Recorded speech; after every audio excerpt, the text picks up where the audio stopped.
नमस्ते, starting my day with nature. आज चाहिँ हामीलाई एकदमै महत्त्वपूर्ण कामले गर्दा पाखरीवासको स्कुल जानुपर्ने थियो। अनि बाटोमा चाहिँ यहाँ माउन्ट मकालुको दर्शन भयो, मनै फ्रेस भयो मेरो त। अनि बिहानको भ्यू चाहिँ कस्तो राम्रो हुन्छ कि सब फ्रेस फ्रेस हुन्छ, साथीलाई पनि मजा आइरहेको थियो। हामी चाहिँ सर्टकट बाटोले गएकोले गर्दा चौक पुग्दा त दाइहरू पनि अर्को बाटोबाट आइपुग्नु भएको रहेछ। अनि मैले मेरो भिडियोमा हाई गरिदिनु न भनेको दाइले पनि गरिदिनु भयो, साथीले पनि गर्यो। अनि यसै गरी हामी चाहिँ स्कुलतिर लाग्यौँ। यता चाहिँ हामी वेट गर्दै थियौँ। अनि खासमा एमनेस्टी भनेको चाहिँ एउटा इन्टरनेसनल आइएनजिओ भनौँ।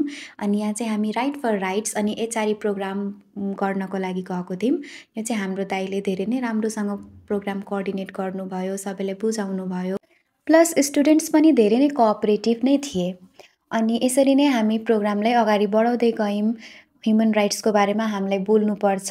इफ हामीले सक्ने जति हेल्प गरेर कसैको लाइफ बाँचिरहेछ भने किन नगर्ने है।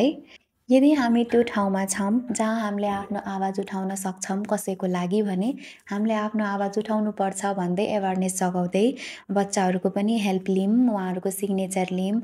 सिग्नेचर दिनुपर्छ किन दिनुपर्छ त्यो पनि बुझायौँ। अनि त्यस पछाडि त्यही प्रोग्राम सकिएर हामी फोटो सेसनतिर लाग्यौँ। अनि त्यस पछाडि घर फर्क्यौँ।